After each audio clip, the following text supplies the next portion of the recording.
அடமானத்தில் இருக்கும் தங்க நகையை மீட்கும் சிறந்த வழி பிரைம் கோல்ட் ஹப். தொடர்புக்கு 9840551787.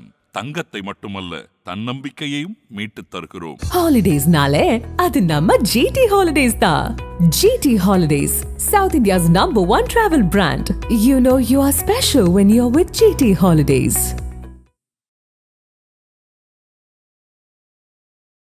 விஜய் அவர்களுடைய இந்த சமீபத்திய பேச்சு அது 1967-77 அந்த சட்டமன்ற தேர்தலை போலவே தான் 2026 உடைய தேர்தல் இருக்கும். அவர் என்ன சொல்றாருன்னா, ஒரு மாற்றத்துக்கான ஒரு தேர்தலாக இருக்கும், ஒரு புதிய அணி வரும் அப்படின்னு. இவர் என்ன ஒரு நிலைப்பாடை எடுத்திருக்கிறார், எந்த ஒன்றில் ஒரு முனைப்பாக நின்று போராடி அவர் இறங்கி விட்டார், ஆகவே அது மாறிவிட்டது என்பது போல ஒரு நிலை பரந்தூரில் ஏற்படுத்த முடியவில்லையோன்னா,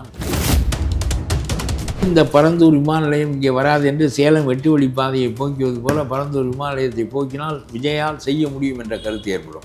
ஒரு காரியத்தை நீ செய்து காட்டினால் போதும், எல்லா காரியத்தையும் ஒரு மாதிரி செய்வார் என்ற நம்பிக்கை வரும். ஒன்றுமே செய்யவில்லை, போகிற போது பேசிக்கொண்டே போனால் கூட்டம் வருகிறது. லியோ என்று பேசினீர்களே, இப்பொழுது கோயம்புத்தூர் கடகடத்ததா இல்லையா என்று சொல்கிறார். நயன்தாராவை இறங்கி கடகடத்ததா இல்லையா என்று பார்க்கும். யூடியூப்கள் மட்டும் உன்னுடைய பேச்சை பெரிதாக எடுத்துக்கொண்டு முன்னணியில் வைத்து பேசுகின்றனவே தவிர செய்தித்தாள்களெல்லாம் இப்பொழுது அவரை சுருக்கிவிட்டன. விஜய் மாநாடு நடந்தபோது நடந்த அந்த கிளர்ச்சி மனப்பான்மை செய்தித்தாள்களிடம் இப்பொழுது இல்லை. இந்த ஓபிஎஸ்ஐ பாருங்கள், இவர்களெல்லாம் எவ்வளவு கேவலமான அரசியல் நடக்கிறது என்பதற்கு இந்த சீமான ஆடு மாடுக்கு மாநாடு கொடுக்குறார், அப்புறம் பனை மரத்துக்கு போடுகிறார். இப்படியே ஆடு மாடு மரம் செடி கொடி இது அது ஒரு பக்கம் எல்லாரையும் அரசியல் ஊழியனாக்குவேன், அரசியல் சிப்பந்தி ஆக்குவேன், இப்படி ஆக்குவேன். இவருடைய ஸ்ட்ராட்டஜி என்றால் முட்டாள்தனம், வெரி ஃபூலிஷ் ஸ்ட்ராட்டஜி. நான் அண்ணாமலையினுடைய ஃபூலிஷ் ஸ்ட்ராட்டஜியை போல் இன்னொரு ஸ்ட்ராட்டஜி நான் பார்த்ததில்லை. பேசி முடித்த பிறகு இவர் பிஜேபி தனியாக கூப்பிட்டு இவருடைய கையை முறுக்கி, உனக்கு மந்திரி பதவி வேண்டுமா வேண்டாமா, உனக்கு நாங்கள் கூடுதல் சீட்டு தருகிறோம், தேர்தலுக்கு பணம் தருகிறோம், எல்லாம் தருகிறோம், நீ இந்த பக்கம் வா என்று சொல்லி கடைசியில் வேறு வழி இல்லாமல் மகன் செய்து விட்டான் என்று அவரும் ஒப்புக்கொண்டு அது தோற்றதினால்தான் இப்பொழுது அவர் ஒரு வார்த்தை சொன்னார், என்னுடைய மக்களை உங்களுடைய முட்டாள்தனத்திற்கு பலியிட முடியாது என்று சொன்னார். ஆதரநேயர்களுக்கு அன்பு வணக்கம். இந்த சிறப்பு நேர்காணலில் நம்முடன் இணைந்திருக்கிறார் தமிழ்நாடு தன்னுரிமை கழக தலைவர் பழகருப்பியார். வணக்கம். விஜய் அவர்களுடைய இந்த சமீபத்திய பேச்சு அது 1967-77 அந்த சட்டமன்ற தேர்தலை போலவே தான் 2026 உடைய தேர்தல் இருக்கும். அவர் என்ன சொல்றாருன்னா, ஒரு மாற்றத்துக்கான ஒரு தேர்தலாக இருக்கும், ஒரு புதிய அணி வரும் அப்படின்னு. உங்களுடைய பார்வை? அதாவது 67 30 ஆண்டு கால காங்கிரஸ் ஆட்சியை வீழ்த்த வேண்டும் என்கின்ற நிலைப்பாடு பெரிய அளவுக்கு வளர்ந்திருந்தது. இந்தி அதை பெரிதாக அது ஒரு தீயாக வளர்ந்து கொழுந்து விட்டிருந்தது. இளைஞர்கள் மாணவர்கள் எல்லோரும் இந்த ஆட்சி மாற்றப்பட வேண்டும் என்பதில் ரொம்ப கருத்துடையவர்களாக இருந்தார்கள். காமராஜரால் மட்டும்தான் அந்த மொழி பிரச்சனையை அவர்களால் உணர முடியவில்லை. அது ஒன்றுதான் காங்கிரஸ் வீழ்ந்ததற்கு மிகப்பெரிய காரணம். தேசம் என்பது எப்பொழுதும் ஒன்றுதான், தேசியம் என்று வளர்ந்தவர்கள் அவர்கள். ஆகவே தேசத்திற்கு உள்ளே ஒரு நம்முடைய கலாச்சாரம் தனி, நம்முடைய பண்பாடு தனி, நம்முடைய மொழி தனி, நம்முடைய இனம் தனி என்ற பழைய வரலாற்று உணர்வை அண்ணா கிளப்பிய போது அதை எதிர்கொள்ள காமராஜரால் முடியவில்லை. அவர் வளர்ந்த பாணி அது. அதனாலே அவர்களெல்லாம் இந்தி வருவதை பற்றி பெரிதாக கருதுவதில்லை மற்றவர்கள். ஆகவே ஒரு புதிய கட்சி, ஒரு புதிய நெருக்கடி, இந்தி எதிர்ப்பு, மீண்டும் தமிழ் இனத்தின் தலைப்பு என்றெல்லாம் முன்வைக்கப்பட்டு வந்து எல்லாவற்றையும் விட பெரிதாக அரிசி பஞ்சம் வந்து அரிசி கிடைக்காமல் அவர் ரூபாய்க்கு 3 படி நான் போடுவேன் என்று சொல்லுகின்ற அளவுக்கு, ரூபாய்க்கு 1 படி போட்டாலே பெரிய விஷயந்தான். அன்றைக்கு அரிசி விலை இவ்வளவு இல்லை. 1 படி என்பது 1 கிலோவை விட 1.5 கிலோ இருக்கும். அது 1 படி போடுகிறேன் என்று அண்ணா 3 படி நிச்சயம், 1 படி நிச்சயம் 3 படி லட்சியம் என்று சொன்னார். ஆகவே மக்களுக்கு ரொம்ப அடிப்படையான சோற்று பிரச்சனை, அரிசி பிரச்சனை, அப்புறம் புதிய தலைமுறைக்கு மொழி வழி இன உணர்வு, இந்தி எதிர்ப்பு, இந்த 2ம் காமராஜரை வீழ்த்தி விட்டது. ஏன்னா காமராஜரை வீழ்த்துவது எளிதில்லை. அவர் தன்னலமற்றவர், சிறப்பாக நாடாண்டவர், இந்த நாட்டுக்காக அவர் 10 ஆண்டுகள் சிறை இருந்தவர். இதில் எந்த தகுதியும் இல்லாதவர்கள் வீழ்த்துகிறார்கள். ஆகவே அண்ணாவுக்கு என்ன தகுதி, காமராஜருக்கு என்ன தகுதி என்பது கேள்வி இல்லை. 30 ஆண்டு கால ஆட்சியில் அரிசி பஞ்சத்தை கொண்டு வந்திருக்கிறாய் என்பதுதான் கேள்வி. 30 ஆண்டு காலத்தில் இந்தியை வளர்வதற்கு தேசிய மொழியாக்குவதற்கு நீ துணை புரிகிறாயே என்பதுதான் கேள்வி. ஆகவே 67 அந்த ஆட்சி மாற்றம் தெளிவாக தெரிந்தது. அதே மாதிரி உங்களைப் போல் அல்ல எம்ஜிஆர் அந்த கட்சியை சேர்த்து வளர்த்தவர் அவர் தான். அண்ணாவுக்கு அடுத்தபடியாக இந்த திமுக வளர்ந்ததுக்கு மிகப்பெரிய காரணம் எம்ஜிஆர் தான். எம்ஜிஆர் இல்லாவிட்டால் இன்னும் ஒரு 10 ஆண்டுகள் ஆகிருக்கும் அண்ணா ஆட்சிக்கு வருவதற்கு. கிராமங்களிலெல்லாம் எங்கள் திராவிட பொன்னாடை என்றும் அஞ்சாமை திராவிடர் உடமேடா என்பதையும் கொண்டு போய் கொங்கம்பட்டியிலெல்லாம் சேர்த்து திமுக கொடியை பழக்கப்படுத்தி அண்ணாவையே பழக்கப்படுத்தி அவ்வளவு மக்களுக்கும் திரைப்படம் பார்க்கின்ற மக்களுக்கெல்லாம் திமுகவை கொண்டு போய் சேர்த்தார். ஒவ்வொரு படத்திலும் அண்ணாவை பற்றி பாட்டு வைப்பார், திமுகவை பற்றி பாட்டு வைப்பார், அந்த கொடியை படத்திலே காட்டுவார் என்று இந்த கட்சியை வளர்த்ததில் அண்ணா எம்ஜிஆருடைய பங்கு பெரிது. ஆகவே முன்னைப்போல் திடீரென்று ஒரு நாள் அரசியலுக்கு வந்து திடீரென்று அரசியல் பேசி வந்தவர் இல்லை எம்ஜிஆர். 10-15 ஆண்டுகள் அந்த கட்சியை வளர்த்து பிறகு ஒரு முதலமைச்சரை உருவாக்குவதில் பெரிய பங்கினை வகித்து அன்றைக்கு நெடுஞ்செழியன் ஆவதா கருணாநிதி ஆவதா என்பதில் கருணாநிதி என்று முடிவெடுத்தது முதல் எம்ஜிஆர், அப்புறம் சீபா ஆதித்தனாருடைய பணமும் அதில் இறங்கியது என்று நெடுஞ்செழியன் சொல்லுகிறார். அதே மாதிரி எம்ஜிஆர் அந்த பக்கம் தோட்டத்திற்கு எம்எல்ஏக்களை எல்லாம் இழுத்து கருணாநிதியை ஆக்குவதற்கு துணையாக இருந்தார் என்று சொல்ல. இப்படி நான் உண்டாக்கிய முதலமைச்சர் தானே நீ என்று கேட்கின்ற அளவுக்கு இன்றைக்கு எம்ஜிஆர் செல்வாக்குடையவராக இருந்தார். பிறகு மோதல்கள் அவர்களுக்குள்ளே வந்தன என்பது ஒரு பக்கம் இருக்கட்டும். வெளியே ஒரு பீடி சொந்தமாக வாங்கி குடிப்பதற்கு சக்தி இல்லாமல் கீழே இருக்கிற துண்டு பீடியை எடுத்து குடித்து விட்டு என்னுடைய தோட்டத்து வாதையில் 50க்கும் 100க்கும் நின்றவனெல்லாம் எப்படி 3 மாடி வீடு கட்ட முடிந்தது என்று கேட்டது தீப்பிடித்தது போல் பிடித்தது. காமராஜ் ஆட்சி வரையில் அரிசி இல்லை என்று சொன்னானே தவிர இந்தி வந்தது என்று சொன்னானே தவிர ஊழல் என்று சொல்லவில்லை. ஒரு திமுக முற்றிலுமாக பலவீனப்படுத்தப்பட்டது. அதுக்கு பிறகு எம்ஜிஆர் எளிதாக வர முடிந்தது. 75 எமர்ஜென்சி அறிவிக்கப்பட்டு இவர்களெல்லாம் உள்ளே போனார்கள். தினந்தோறும் அப்பொழுது விளம்பரம் வரும், நான் இப்பொழுது இந்த பொறுப்பில் இல்லை, வட்டச் செயலாளர் பொறுப்பில் நான் இல்லை என்று. அப்புறம் அவன் பேர் போட்டு அவனுடைய படம் போட்டு தெளிவாக ஒரு 5 வரி விளம்பரம், ஒரு 10 விளம்பரம் ஒவ்வொரு செய்தித்தாளிலும் இருக்கும். 4 பேரும் போய் சொன்னார்கள், மாதவன் நெடுஞ்செழியன் எல்லாரும், தலைமையை விட்டு விடுங்கள், கட்சி உங்களுடைய சீர்கேட்டினாலே உங்களுடைய ஆட்சியின் சீர்கேடுகள் கட்சியை பாய்த்து விடக்கூடாது, கட்சி தொடர வேண்டும், ஆகவே இந்த தலைமையை விட்டு நீங்கள் போங்கள் என்று சொன்னதுக்கு போக மாட்டேன் என்று சொல்லிவிட்டு தன்னுடைய ஆட்களை தூண்டிவிட்டு தன்னுடைய வீட்டுக்கு முன்னால் கருணாநிதி போகக்கூடாது என்று கலவரம் செய்ய வைத்து எல்லாம் செய்வார் அவர். இவ்வளதெல்லாம் நடந்தது, பெரிய இயக்கம் நடந்தது கருணாநிதியை போக்குவதற்கு. கருணாநிதியினுடைய கட்சியே முழுமையாக சிறைவிக்கப்பட்டது, ஊழலுக்காக சிறைவிக்கப்பட்டதாக இந்திரா காந்தியால் அறிவிக்கப்பட்டது. அடித்து நொறுக்கி நாசமாக்கி கடைசியில் அன்றைக்கு பழைய காமராஜை விட்டு போன பழைய காங்கிரஸும் வலிமையாக இருந்தது. காமராஜர் இல்லை, காமராஜர் இருந்திருந்தால்தான் அந்த தேர்தல் எப்படி இருந்திருக்கும் என்று நாம் அறிய முடியும். காமராஜரையும் எம்ஜிஆரும் போடுகின்ற போது திமுக கட்சி வெளியே போயிருக்கும், காமராஜரா எம்ஜிஆரா என்று நின்றிருக்கும். தேசிய கட்சி நிற்கும், எம்ஜிஆர் நின்றிருப்பார். காமராஜ் இறந்து போன காரணத்தினால் தேசிய கட்சி நிற்காமல் மறுபடியும் கொஞ்சம் காலம் கழித்து மறுபடியும் கருணாநிதி தலை தூக்கி விட்டார். ஆகவே பெரிய ஆட்சி மாற்றம், புதிய கட்சி ஆட்சிக்கு வந்தது என்று இவர் சொல்வது ஒரு முழுமையான பார்வை இல்லை. அது இந்த ஏஜெண்டுகள் எடுத்து கொடுக்குற பார்வையை தவிர முழுமையான பார்வை. அதற்கான சூழல் என்ன, எவ்வளவு பெரிய கொந்தளிப்பு. 67 தேர்தலில் ஆட்சி மாற்றம் நிகழ்வதற்கு 10 ஆண்டுகள் இயக்கம் எவ்வளவு கொடுமையாக நடந்திருக்கிறது. இந்திய எதிர்ப்பு இயக்கம் ஒவ்வொரு நாளும் நீ தானே பஞ்சத்தை, அரிசி பஞ்சத்தை உண்டாக்கி கடைசியில் ஆட்சி இழப்பதற்கு காரணமானாய். 52 ஒரு போதிய பெரும்பான்மை பெற முடியாததற்கு காரணம் அரிசி பஞ்சம். மறுபடியும் 67 அதே நிலைக்கு பக்தவச்சலம் கொண்டு வந்தார். பெரிய இடத்திலிருந்து அரிசியை கொண்டு வந்து இறக்கு தள்ளு, அதெல்லாம் தெரியவில்லையே. அவர்கள் தோற்றார்கள், புதிய கட்சி ஆட்சிக்கு வந்தது என்பது. இவர் என்ன ஒரு நிலைப்பாடை எடுத்திருக்கிறார், எந்த ஒன்றில் ஒரு முனைப்பாக நின்று போராடி இவர் இறங்கி விட்டார், ஆகவே அது மாறிவிட்டது என்பது போல் ஒரு நிலை பரந்தூரில் ஏற்படுத்த முடியவில்லை. ஒன்றால் பரந்தூருக்கு போனால் பேசினால் சுற்றி இடம் வாங்கி வைத்திருக்கிறான், திமுககாரன் கூடுதல் விலைக்கு விற்பதற்காக இந்த ஏர்போர்ட்டை இந்த இடத்தை விட்டு விடமாட்டேன் என்கிறார் என்று நாங்களெல்லாம் அந்த காலத்தில் பேசியதை யாருக்கும் கேட்கவில்லை. நாங்கள் பேசியது நீ பேசியது கேட்டது. அதை மூன்றி நிற்க வேண்டாமா? நின்று இந்த பரந்தூர் விமான நிலையம் இங்கே வராது என்று சேலம் வெட்டு வழி பாதையை போக்குவது போல பரந்தூர் விமான நிலையத்தை போக்கினால் விஜயால் செய்ய முடியும் என்ற கருத்து ஏற்படும். ஒரு காரியத்தை நீ செய்து காட்டினால் போதும், எல்லா காரியத்தையும் ஒரு மாதிரி செய்வார் என்ற நம்பிக்கை வரும்.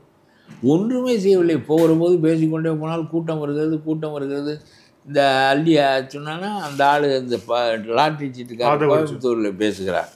லியோ என்று பேசினீர்களே, இப்பொழுது கோயம்புத்தூர் கடகடத்ததா இல்லையா என்று சொல்கிறார். நயன்தாராவை இறங்கி கடகடத்ததா இல்லையா என்று பார்ப்போம்.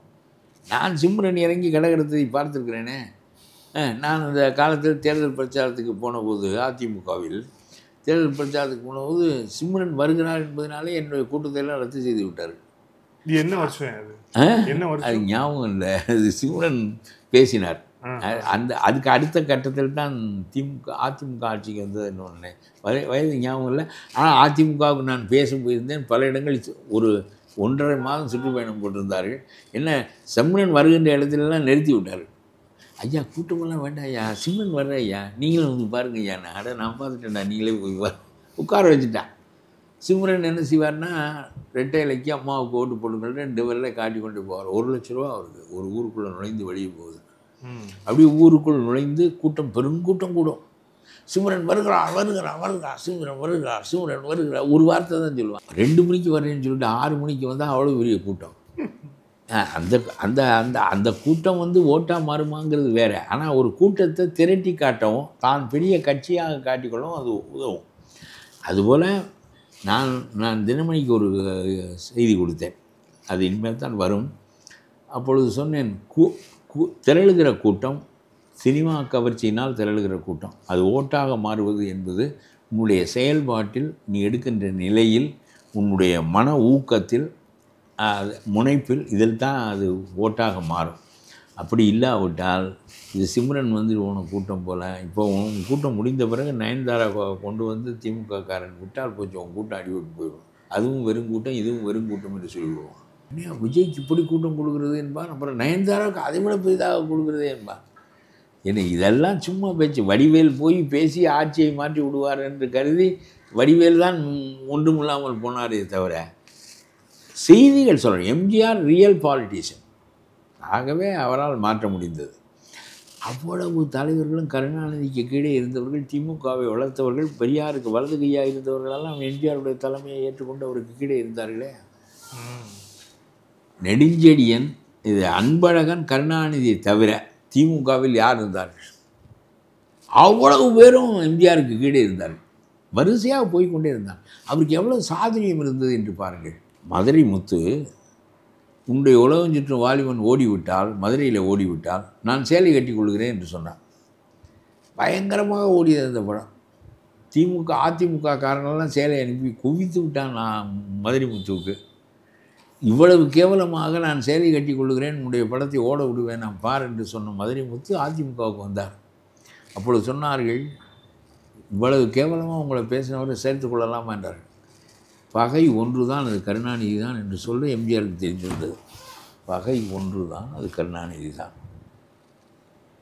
மற்றதெல்லாம் அப்படி அதெல்லாம் ஒரு முக்கியமே இல்லை. அவருக்கு ஒரு ஃபோக்கஸ் இருந்தது. நேற்று வரையிலும் நீ சேலை கட்டிக்கொள், நான் சேலை கட்டிக்கொள்கிறேன் என்று சொன்னவனெல்லாம் சேலை கட்டாமலே மறுபடியும் எம்ஜிஆருக்கு பின்னால் அணிவகுத்து நின்று புரட்சி தலைவர் என்று சொன்னார்களே.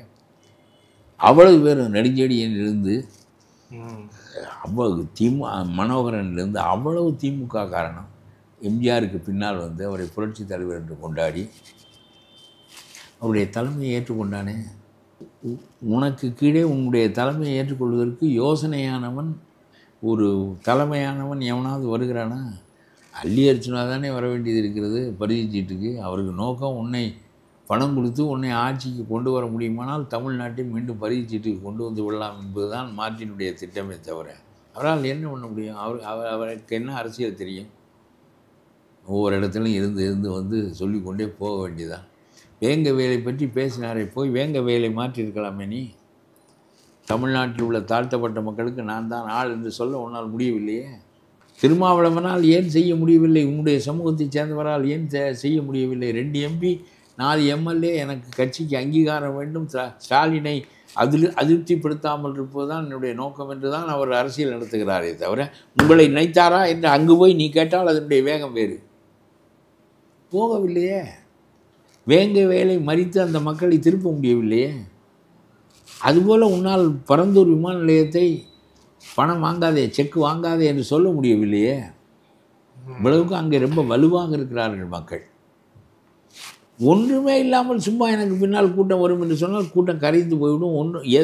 நீ எதற்கு வந்தால் எதற்கு போனால் என்றே தெரியாமல் போய்விடும். விஜயகாந்த் கூட ரொம்ப கடுமையாக ஆட்சியை விமர்சித்தார். 3வது அணி வைத்தார், நிற்க முடிந்ததா? நீ விஜயகாந்த் போல அல்ல, நான் எம்ஜிஆர் போல என்று சொல்ல நினைக்கிறார். எம்ஜிஆர் அரசியல்வாதி. அத்தனை தலைவர்களும் அவரை தலைவராக ஏற்றுக்கொண்டார்கள். அந்த கட்சி பார்ப்பதற்கு எல்லா விவரமானவனும் இங்கே இருக்கிறான் என்ற எண்ணம் ஏற்பட்டது. ஒன்றுமே இல்லையே. உன்னோட ஆதவ அர்ச்சனா இருக்கிறார், அந்த பாமகவை கவிழ்த்து விட்டு வந்த யோசனைக்காரன் இருக்கிறான். வேறு யார் இருக்கிறார்கள்? மாற்றம், முன்னேற்றம், அன்புமணி என்று சொன்னால் அன்புமணி போன கடவே தெரியவில்லை. இப்பொழுது அவரை முதலமைச்சராக்கி விட்டார், இப்போ உன்னை முதலமைச்சராக்க வந்திருக்கிறார். உனக்கு இது கூட தெரியவில்லையே. அவருடைய பழைய வரலாறு என்ன, நம்முடைய அட்வைசருடைய பழைய வரலாறு என்ன, அவனுக்கு என்ன தெரியும் என்றே உனக்கு தெரியவில்லையே. ஆகவே வெறும் கூட்டத்தை நம்பியெல்லாம் ஒன்றும் செய்ய முடியாது. கடைசியில் இவருக்கு எதை வைத்து இவர் புரிந்து கொண்டிருக்க வேண்டுமென்றால், மற்றவனோடு சேர விரும்பாமல் இருக்கின்ற கட்சிகளையெல்லாம் நம்மோடு சேர்த்து கொள்ளலாம், அதை கழித்து விடலாம் என்று நினைத்து நான் ஆட்சியில் பங்கு தருகிறேன் என்று சொன்னார். வாழ்நாளெல்லாம் மந்திரியாக ஆகவில்லை என்று புலம்புகிறவர் திருமாவளவன். அவர் வரவில்லை, சிபிஎம் வரவில்லை, காங்கிரஸ் எவனும் வரவில்லை. நீ அல்வா தருகிறேன் என்று சொன்னாலும் அவன் வர மறுக்கிறான். ஏனென்றால் உன்னுடைய படகு கரை சேருமா என்று தெரியாது, நாம் போய் அதில் ஏறி என்ன செய்வது என்று அவன் நினைக்கிறான். ஆகவே பொது கருத்து என்ன என்பதை அறிந்து கொள்வதற்கு இதுதான் வழி. உனக்கு இன்னும் வாக்குச்சாவடிக்கு போகாத நிலையில் நீ பொது கருத்தை அறிந்து கொள்வதற்கு எந்த கட்சியும் மந்திரி பதவி கொடுக்கிறேன் என்று சொன்ன பிறகும் கூட வரமாட்டேன் என்று சொல்லுகிறானே. ஆகவே நாம் ஆட்சிக்கு வர முடியும் என்பதை எவனும் நம்ப மறுக்கிறான். அப்புறம் நாம சொல்லிக்கொண்டு என்ன செய்வது? 67 ஒரு வரலாறு, 77 ஒரு வரலாறு. அந்த வரலாறுகளுக்கெல்லாம் பின்னணி என்ன?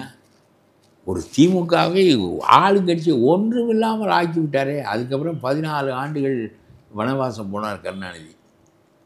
இவர் ஆஸ்பத்திரியில் இருந்து கொண்டு வெற்றி பெறுகின்ற அளவுக்கு அமெரிக்காவில் இருந்து கொண்டு வெற்றி பெற்றார். முகத்தையும் காட்டவில்லை, ஒன்றையும் காட்டவில்லை.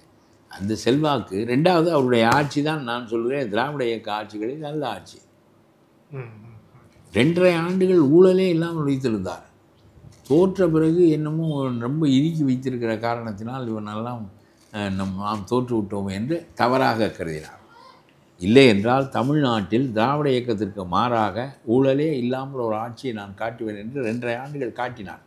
அது தொடர்ந்து இருந்தால் தமிழ்நாட்டினுடைய தலைவிதி மாறி இருக்கும். தமிழ்நாட்டினுடைய தலைவிதி மாறவில்லை. எம்ஜிஆரும் பிறகு அதில் இழுக்கப்பட்டார்.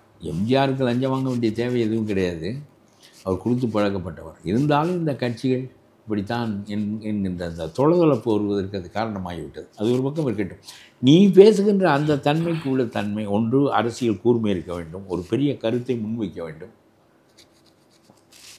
இல்லை, பெரும் தலைவர்கள், அறிமுகமான பெரிய தலைவர்களெல்லாம் முன்னால் ஈர்க்கப்பட்டிருக்க வேண்டும். இல்லை, நீ மந்திரி பதவி தருவதனால எந்த கட்சியாவது உன்னோடு வந்து சேர வேண்டும். ஒன்றுமே இல்லாமல் நீ இப்படி ஒரு அறிக்கையை விட்டுக்கொண்டு யூடியூப்கள் மட்டும் உன்னுடைய பேச்சை பெரிதாக எடுத்துக்கொண்டு முன்னணியில் வைத்து பேசுகின்றனவே தவிர செய்தித்தாள்களெல்லாம் இப்பொழுது அவரை சுருக்கி விட்டன. முன்பு விஜய் மாநாடு நடந்தபோது நடந்த அந்த கிளர்ச்சி மனப்பான்மை செய்தித்தாள்களிடம் இப்பொழுது இல்லை. அது ஒரு பக்கம். இந்த ஓபிஎஸ்ஐ பாருங்கள், இவர்களெல்லாம் எவ்வளவு கேவலமான அரசியல் நடக்கிறது என்பதற்கு இந்த சீமான் ஆடு மாடுக்கு மாநாடு கொடுக்குறார், அப்புறம் பனை மரத்துக்கு போடுகிறார். இப்படியே ஆடு மாடு மரம் செடி கொடி இது அது ஒரு பக்கம் இருக்குது. எல்லாரையும் அரசியல் ஊழியனாக்குவேன், அரசியல் சிப்பந்தி ஆக்குவேன். எப்படி ஆக்குவேன்? நான் சொல்கிறேன், இறப்பு சான்றிதழ் கொடுக்குறது, பிறப்பு சான்றிதழ் கொடுக்குறது, நம்முடைய விவசாய நன்மைகளை, இதுக்கெல்லாம் தான் அலுவலகம். இதுக்கு சுருக்கெழுத்தாளர், எழுத்தாளர், இவன் தாசில்தார், மேலே வரையிலும் தலைமைச் செயலகம் வரையில் இருக்கேன். இருக்கிறவனெல்லாம் விவசாயியை நான் அரசு ஊழியராக்குவேன். நிலத்தையெல்லாம் எடுத்துக்குவியா? அதுக்கப்புறம் ஆடு மாடு மாநாடு, மேய்க்கிறவனுக்கெல்லாம் எல்லாம் ஏற்கனவே இருக்கிறது. மானியம் கொடு, அந்த தொழில் பெருக்கு, ஆடு மாடுகளை பெருக்கு. விவசாயிகளுக்கு மோடி 6000 கொடுக்குறார், நீ 12,000 கொடு. ஏனென்றால் விவசாயம் கட்டுப்படி ஆகக்கூடியதாக இல்லை. உரத்திற்கு மானியம் கொடுக்கிறார்கள், நிலத்திற்கான வரிகள் ரொம்ப குறைவு. அதுபோக இந்த 6000 போன்ற பணங்களெல்லாம் வருகின்றன. இவ்வளவும் வந்த பிறகு அவன் விலை கட்டுப்படியாகவில்லை என்று சொல்லுகிற நிலையில் தான் விவசாயம் இருக்கிறது. விவசாயிக்கு நன்மை செய்கிறார்கள். அந்த திமுகவில் பாருங்கள், ஒரு மூட்டைக்கு 1 கிலோவுக்கு ₹1 வாங்குகிறான்.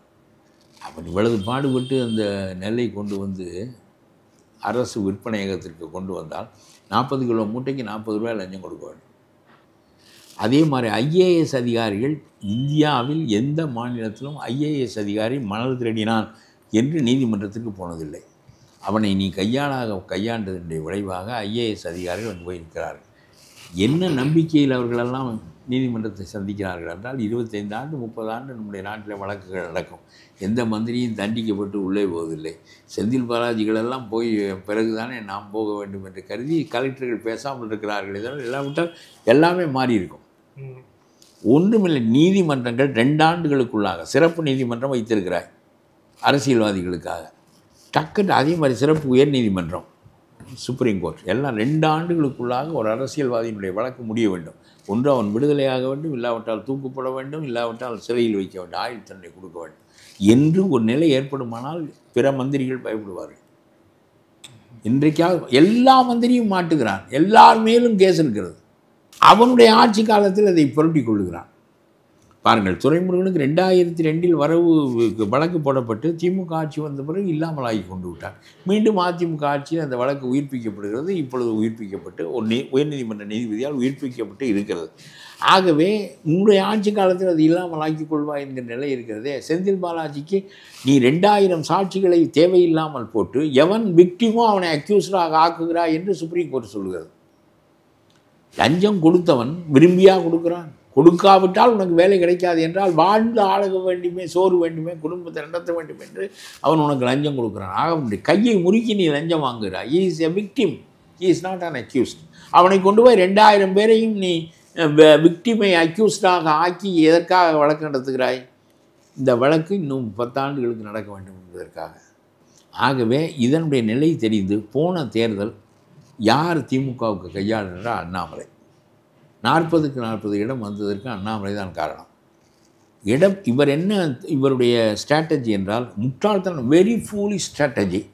நான் அண்ணாமலையினுடைய ஃபூலிஷ் ஸ்ட்ராட்டஜியை போல் இன்னொரு ஸ்ட்ராட்டஜி நான் பார்த்ததில்லை. நீ ஆளுங்கட்சியை பலவீனப்படுத்துவதற்கு முயலாமல் நீ இவரோடு சேர், ஆளுங்கட்சியை பலவீனப்படுத்து. மத்திய அரசாங்கத்தினுடைய அதிகாரத்தையும் வைத்து பலவீனப்படுத்து. அவனை இறக்கி விட்டு பிறகு இது 2 பேர், இப்பொழுது ஒரு திராவிட இயக்கம் போய்விட்டது, இன்னொரு திராவிட இயக்கத்தோடு மோதி நீ வளருவதற்கு பார். அதை விட்டு நீ எடப்பாடியை பலவீனப்படுத்தி 2வது இடத்திற்கு வருவது என்று நீ முயன்ற போது வலுவடைந்தது ஸ்டாலின். 40க்கு 40 இடத்தையும் பாராளுமன்றத்தில் அவர் அடைவதற்கு காரணமாக இருந்தவர் அண்ணாமலை. பாமக அந்த பக்கம் இருந்ததை, அதுதானே ராமதாசனுடைய கோபம். நான் பேசி முடித்து விட்டேன், அவர்கள் பணமெல்லாம் தருவதாக சொல்லிவிட்டார்கள், எல்லா வசதியும் செய்து தருகிறோம் என்று சொல்லிவிட்டார்கள். பேசி முடித்த பிறகு இவர் பிஜேபி தனியாக கூப்பிட்டு இவருடைய கையை முறுக்கி, உனக்கு மந்திரி பதவி வேண்டுமா வேண்டாமா, உனக்கு நாங்கள் கூடுதல் சீட்டு தருகிறோம், தேர்தலுக்கு பணம் தருகிறோம், எல்லாம் தருகிறோம், நீ இந்த பக்கம் வா என்று சொல்லி கடைசியில் வேறு வழி இல்லாமல் மகன் செய்து விட்டானே என்று அவரும் ஒப்புக்கொண்டு, ஆக தோற்றதினால்தான் இப்பொழுது அவர் ஒரு வார்த்தை சொன்னார், என்னுடைய மக்களை உன்னுடைய முட்டாள்தனத்திற்கு பலியிட முடியாது என்று சொன்னார். நீ போய் பிஜேபியோடு சேருவாய், என்ன வேண்டுமானாலும் செய்வாய், என்னுடைய மக்களை நான் பலியிட முடியாது, உன்னுடைய ராங் ஸ்ட்ராட்டஜி, என்னுடைய மக்கள் பலியாகக்கூடாது என்று இவர் அரசியலை இப்பொழுது அவர் கையில் எடுத்திருக்கிறார். இந்த பாமகவினுடைய வாக்குகளும் அந்த விழுந்த வாக்குகளின் அடிப்படையில் பார்த்தால் ராமதாஸ் ஒரு முறை சொன்னார், 7 இடங்கள் அதிமுகவுக்கு வந்திருக்கும், 3 இடங்கள் எங்களுக்கு வந்திருக்கும். திருமாவளவன் 2 இடம் பெறுகிறார், நாம் 3 இடம் பெறவில்லை என்றால் அரசியல் எதற்கு நடத்த வேண்டும் என்று கேட்கிறார். அவர் அங்கீகாரம் பெறுகிறார், 2 இடம் பெற்று 4 எம்எல்ஏ பெற்று திருமாவளவன் அங்கீகாரம் பெறுகிறார். இவர் அங்கீகாரத்தை இழக்கிறார். Wrong strategy, wrong alliance. ஆகவே அவர் கட்சி உடைகிறது, மகனை வலுவாக ஆக்கிவிட்டார், அதை பலவீனப்படுத்துவதற்கு முயல்கிறார். அது ஒரு பக்கம் இருக்கட்டும். இது அண்ணாமலை செய்த உத்தி. இந்த அண்ணாமலையினுடைய உத்தியினால் பாமகவை ஆக்கி அந்த மாதிரி உதிரியான ஆட்களை எல்லாம் சேர்த்து இவர் பெற்ற வாக்குகள் எடப்பாடியை பலவீனப்படுத்தின. ஆக திமுகவை பலவீனப்படுத்துவதை நோக்கமாக கொள்ளாமல் எடப்பாடியை பலவீனப்படுத்தி அந்த இடத்திற்கு நம்முடைய கட்சியை கொண்டு வருகிறேன் என்று சொல்வது, எடப்பாடியும் போதுமான அளவு பலவீனம் பெற மாட்டார், நீயும் போதுமான அளவு ஏற மாட்டாய். நீ 5-8% தானே அதிகபட்சம் வாங்க முடிந்தது. மறுபடியும் அந்த அணிகள் எல்லாம் பாமக, ராமதாஸ் போன்றவர்களெல்லாம் மறுபடியும் எடப்பாடியோடு தானே சேருவார்கள். ஆகவே நான் போன தேர்தலில் 40க்கு 40 இடங்கள் வந்ததற்கு ஸ்டாலினை பலவீனப்படுத்த நினைக்காமல் எடப்பாடியை பலவீனப்படுத்த நினைக்கின்ற மட்டமான முட்டாள்தனமான ராஜதந்திரம் உத்தி அது காரணம். இந்த தேர்தலில் மறுபடியும் விஜயை வைத்து அதிமுகவை பலவீனப்படுத்துவதற்காகத்தான் பண்ருட்டி சொன்னாரே, நாங்கள் விஜயோடு சேரப்போகிறோம், வேறு கட்சிகளும் சேர, விஜய்க்கும் திமுகவுக்கும் தான் போட்டி அப்படின்னு நான் இதெல்லாம் எடுத்துக்கட்டி பேசிய பேச்சு. பண்ருட்டி ராமச்சந்திரன் ரொம்ப கெட்டிக்காரர், வெரி சீசன்டு பாலிட்டிஷியன், அதெல்லாம் ஒரு குறையும் கிடையாது. அவர் ரொம்ப மெச்சூர்டு பாலிட்டிஷியன். விஜயகாந்த் அவரை நல்லா பயன்படுத்தி கொண்டார். பயன்படுத்தி அப்பொழுதெல்லாம் பார்த்தால் விஜயகாந்தும் ராமச்சந்திரனும் தான் எதிர்கட்சி, கருணாநிதி 3வது. எதிர்கட்சியாக இருக்க முடியாத நிலைமைக்கு அவர்கள் கொண்டு வந்தார்கள், ஒழுங்காக கூட்டணி சேர்ந்ததினார். ஒரு இடத்தில் நின்றார், பல இடத்தில் நின்றார், ஒரு இடத்தில் வென்றார். 2வது தேர்தலில் நமக்கு தனி பலம் கிடையாது என்பதை புரிந்து கொண்டார். ஜெயலலிதாவோடு சேர்ந்தார், 28 இடங்களில் வென்றார், 40 இடங்களோ நம்ம வாங்கினார். ஜெயலலிதாவுக்கு நேர எதிர்த்தாற்போல் யார் இருப்பார்கள் என்றால், நான் அந்த சட்டமன்றத்தில் இருந்தேன், நேர என்னுடைய விஜயகாந்த் தான் இருப்பார். அதுக்கு அடுத்தது ராமச்சந்திரன். அதற்கு பிறகு அங்கிட்டு ஸ்டாலின் உட்கார்ந்துருப்பார். ஸ்டாலின் துண்டு கட்சிகளோடு உட்கார வேண்டிய நிலைமைக்கு போய்விட்டார், கருணாநிதி வருவதில்லை. அது மாதிரி விஜயகாந்துக்கு நடந்த பாடத்தை நீ முன்பாடமாக வைத்துக்கொள்ள வேண்டுமே தவிர, நீ 77இல் நடந்தது 67இல் நடந்தது என்பதெல்லாம் அதெல்லாம் பெரிய வீழ்ச்சிக்கான அடிப்படைகள். அவர்கள் அடிப்படையிலிருந்து வளர்த்து கொண்டு வந்து பெரிய அளவுக்கு நின்றார்கள். இது அதற்கான சூழலும் இருந்தது. 2வது கருணாநிதி திமுக, எம்ஜிஆர் வளர்த்த திமுகவில் கருணாகம் குடியேறியது என்று தான் அன்றைக்கு பேசப்பட்டது. சிற்றெரும்பு புற்றெடுக்க சீற்றரவும் சென்று புகும் தன்மை போல் என்று அன்றைக்கு பாடலாம் எழுதப்பட்டது. சிற்றெரும்பு புற்றெடுக்கிறது, சீற்றரவும் சென்று புகுந்து கொள்கிறது. அதுபோல் திமுகவுக்குள் கருணாநிதி புகுந்து கொண்டார் என்றும், வளர்த்தது அண்ணாவும் எம்ஜிஆரும் என்றும் அன்றைக்கு பேசப்பட்ட காலம். அதை நீ பாடமாக வைத்துக்கொள்ள, நீ பாடமாக வைத்துக்கொள்ள வேண்டியது விஜயகாந்தை சரியாக கூட்டி சேர்ந்தார். அதன் காரணமாக அவர் 28 இடங்களில் வந்தார். ஜெயலலிதாவுக்கு எதிராக எதிர்க்கட்சியாக உட்காருகிற தன்மையை அவர் பெற்றார். அப்புறம் உடம்பு சௌரியமாக இருந்திருந்தால் தொடர்ந்து வளர்த்து கொண்டு போயிருக்கலாம். பிறகு இந்த அம்மா காலத்தில் இப்பொழுது அவர்களுக்கு 1% கீழே தான் வாக்கு இருக்கிறது என்று புள்ளி விவரங்கள் சொல்லுகின்றன. 1% வாக்கை வைத்துக்கொண்டு உனக்கு ராஜ்யசபா வேறு தேவைப்படுகிறது. அது ஒரு பக்கம் இருக்கட்டும், எனக்கு அது கருத்தில்லை. கொடுத்தால் கொடுக்கட்டும், வாங்கினால் வாங்கிக்கொள். ஆனால் இப்பொழுது கடைசியாக ஓபிஎஸ் இந்த அம்மா எல்லாரும் திமுகவுக்கு போக போகிறார்கள். என்ன ஆக போகுது? இல்லை, ஓபிஎஸ் எப்படி, அதாவது காலங்காலமாக திமுக எதிர்ப்பே மட்டுமே பேசி வளர்ந்து தேனியில் ஒரு புள்ளியாக இருந்த ஓபிஎஸ் வந்து எப்படி ஸ்டாலின் போய் பார்க்க அந்த ஆமாம், தேசிய கல்விக் கொள்கைக்கு 2300 கோடி ஏன் கொடுக்கவில்லை திமுகவுக்கு என்று தானே கேட்கிறார் அவர் எடுத்திருக்கிற நிலைப்பாடு. ஸ்டாலினுடைய ஊதுகுழல் எடுத்து தானே அவர் ஊதுகிறார். அது ஒரு விஸ்வகர்மா திட்டத்தை வேண்டாம் என்று சொன்னால் விஸ்வகர்மா திட்டத்திற்குரிய பணம் உனக்கு வரவில்லை. தேசிய கல்விக் கொள்கையை வேண்டாம் என்று சொன்னால் அதற்குரிய பணம் உனக்கு வராது. திட்டம் நீ தயாரித்து கொண்டாய், கைவினைஞர்கள் திட்டம் என்று. அதுமாதிரி இதுமாதிரி நீ புதிய கல்வி திட்டத்தை வைத்துக்கொள். நீ ஒரு கல்வி திட்டத்தை தயார் பண்ணு. மிகச்சிறந்த கல்வி திட்டம் அந்த தேசிய கல்வி திட்டம். சிபிஎஸ்சிக்கு மேலானது. ஏழை எளிய மக்கள் இலவசமாக அந்த கல்வியை பெற முடியும். இந்தி அங்கே இல்லை. நீ கண்டிப்பாக சொல்லு, இந்தி என்பது எந்த காலத்திலும் வராது, வருகின்ற போது எதிர்த்துக்கொள்வோம். இல்லை, ராமதாஸ் அவர்கள் இப்போ ஒரு செய்தியாளர் சந்திப்பில் சொல்லும்போது அப்பாவையே வந்து ஒட்டு கேட்ட ஒரு மகன் பார்த்தது உண்டா? ஆமாம், ரொம்ப அசிங்கம்தான். தன்னுடைய தகப்பனை ஒட்டு கேட்பது என்பது ரொம்ப அசிங்கம்தான். ஆனால் உண்மையிலேயே அவர் தகப்பனாரிடம் தோற்றிருந்தால் பெருமை தான். அவரோடு சேர்ந்து வேலை செய்து கொஞ்ச நாளில் அவரை நெகிழ்வித்து அந்த கட்சி அப்படியே போயிருக்கும். இப்பொழுது இவர் தனியாக போவதிலே ஒரு பெரிய கிளர்ச்சி ஒன்று ஏற்படவில்லை என்று சொல்கிறார்கள். பாத யாத்திரை போவதில் கொஞ்சம் பேரை கூட்டிக் கொண்டு போகிறார் வருகிறார் என்பதை தவிர வன்னியர்களுக்கிடையே தகப்பனை விட்டு மகனை ஆதரிப்பதில் பெரிய ஒரு மனக்கிளர்ச்சி அவர்களுக்கு அப்படி ஒன்று இல்லை என்று சொல்லுகிறார்கள். ஆக அந்த கட்சி வீணாக போய்விடும் இல்லாவிட்டால். ரொம்ப பிடிவாதமாக இருப்பதன் மூலம் என்ன புதிய கருத்து இவர் சொல்லுகிறார்? ராமதாஸ் சொல்லாத கருத்தை, ராமதாஸ் வைக்காத கருத்து எதை இவர் வைக்கிறார்?